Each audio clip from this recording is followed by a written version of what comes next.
Hello, everybody. It's Sergio with the RideShare Guy. I'm here to talk to you guys a little bit about Lyft's major announcement coming this morning.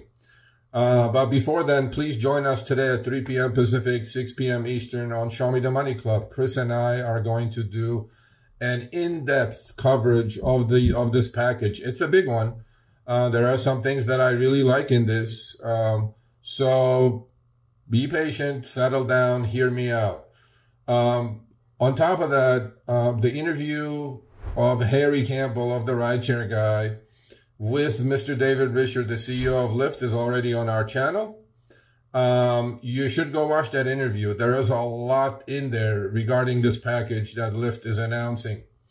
They're calling it early 2024 driver improvements.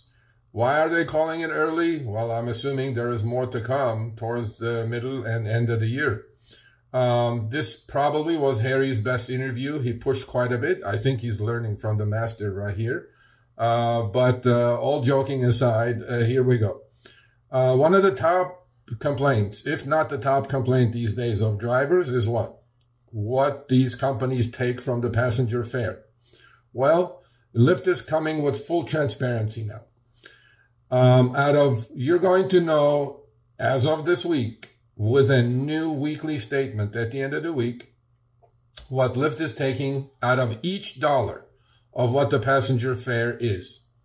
It's going to be a complete and utterly transparent way of telling drivers, this is what the passenger paid. This is what we took out as far as two pieces. One is called, expenses, obviously. External expenses, they call it. What is in the external expenses? Obviously, commercial insurance, which has gone through the roof, just like our own insurance rates over the past year or two. City taxes, state taxes, airport fees.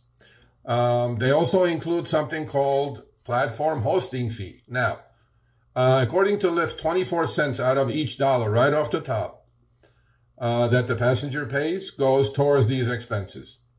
As far as I'm concerned, this is pretty high, but I'm going to save my judgment on this to Show Me the Money Club at 3 p.m. Pacific, 6 p.m. Eastern today.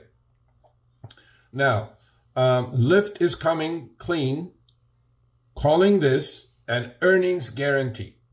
How's this an earnings guarantee or a take rate guarantee, for a lack of a better word? For each dollar that the passenger pays, 24 cents approximately goes to expenses. After that, Lyft is guaranteeing going forward that they're only going to take 30% of the remaining number. And 70% is going to go to the driver. They did their analysis. They figured out that there were 15 out of 100 drivers that were consistently below that 70-30 breakdown. Well, going forward, if you fall below 70% after expenses, every Monday you're going to get a top off. Lyft is actually going to reimburse you for the difference. I will, hold my judgment to that to Show Me the Money Club. We will do a massive breakdown as usual. There are some other good things in this package. For me, near and dear to my heart, the important thing is unjust deactivations. There's going to be a much, much clearer and easier way to combat these unjust deactivations, or any kind of deactivation for that matter. There's going to be a button on your app. With one click of the button, you will be able to appeal, as opposed to going to the black hole that Lyft support is, going back and forth with an agent, banging your head to the wall. Once you click that button, review process will begin by a human being. And I think this is long overdue. I think Uber did this a few months ago, and now Lyft is doing it. And I think this is a good thing. I'm not going to deny it. And we had interviewed Mr. Risher on Show Me the Money a few months ago, about 3 months ago, and he promised that there would be changes. And I think this is a good change, that unjust deactivations or any type of deactivations are going to be reviewed much quickly and resolved much quickly. And according to Lyft, it's taking 72% less time to review these cases. And I think it's going to accelerate some more after this. This is something that none of you should be complaining about. Other things in this package include, sorry, I have to read because it's like pages and pages long, right? But I'm going to try to do a quick summary of all this. Other things include waiting on scheduled trips. Like, okay, you go to somebody's house, you're picking them up on a scheduled trip. Well, there was no wait fee until now. Well, now there's going to be a wait fee. The wait fee is not clear. Hopefully, by the time you guys are watching this, there will be more clarification as far as how many cents per minute we're going to get paid. But this is also something important that why go to a scheduled trip and wait the first 2 minutes and then after that don't get paid? You know, time is money for us as well as the executives of these companies. Another thing, this is like a nothing burger for me. They're saying that we can turn on manual except for queued rides. Well, this was in my app already for a couple, 3 months, but now they're releasing it nationwide.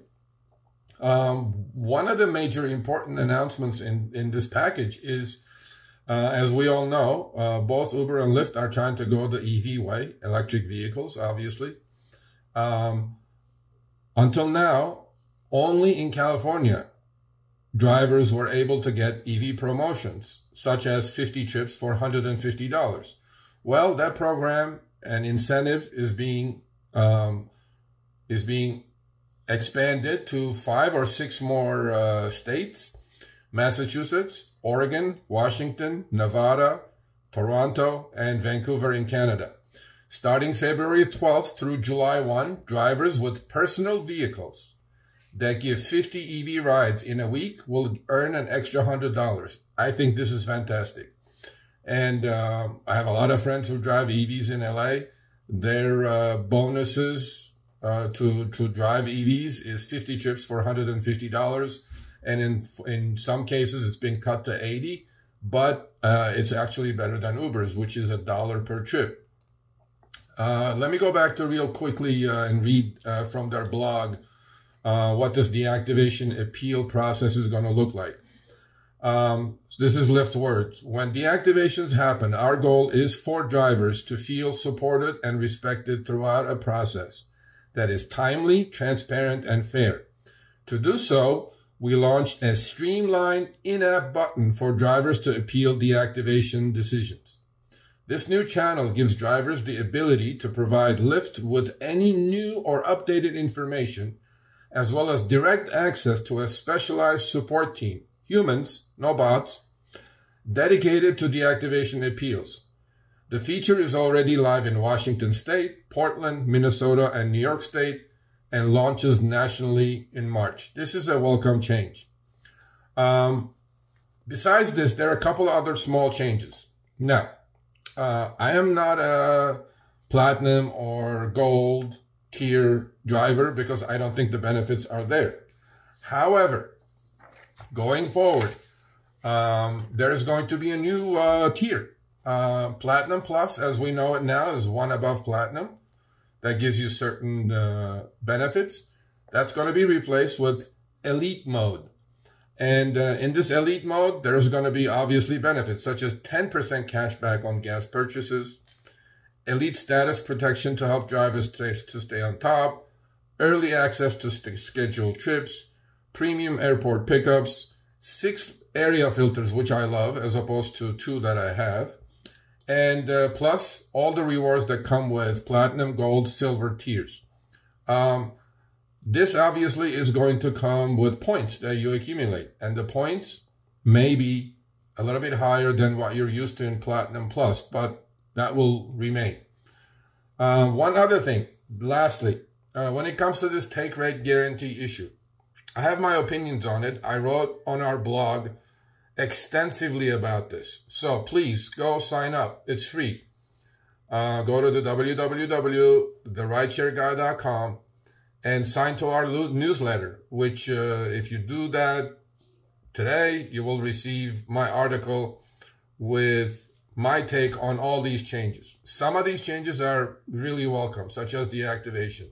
Maybe Platinum Plus drivers will like the elite level. Getting paid for scheduled trips is good.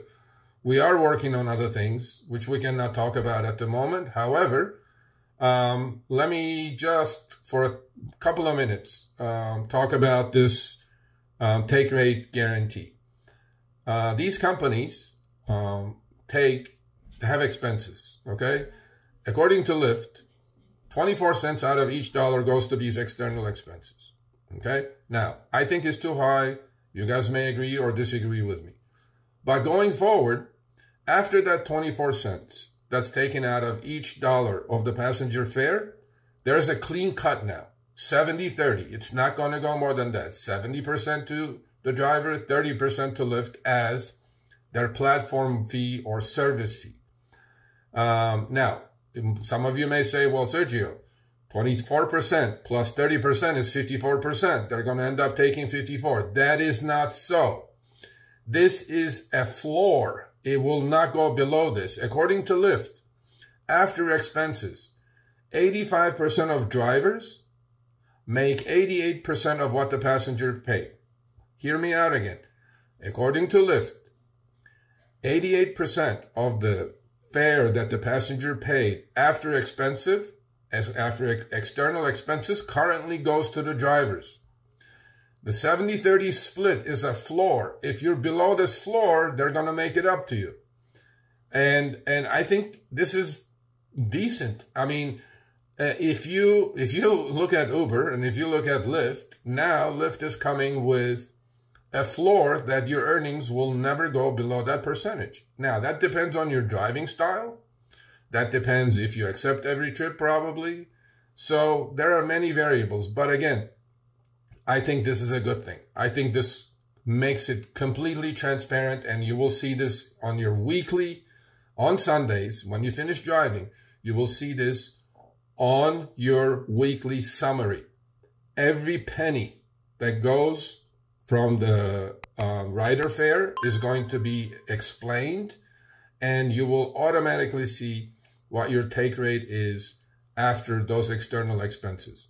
So please, again, we're going to do a deep dive on this. Join us, Chris and I, at 3 p.m. Pacific, 6 p.m. Eastern on Show Me the Money Club today.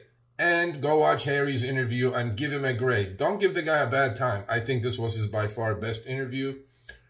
Be safe out there. We will see you guys today on Show Me the Money Club.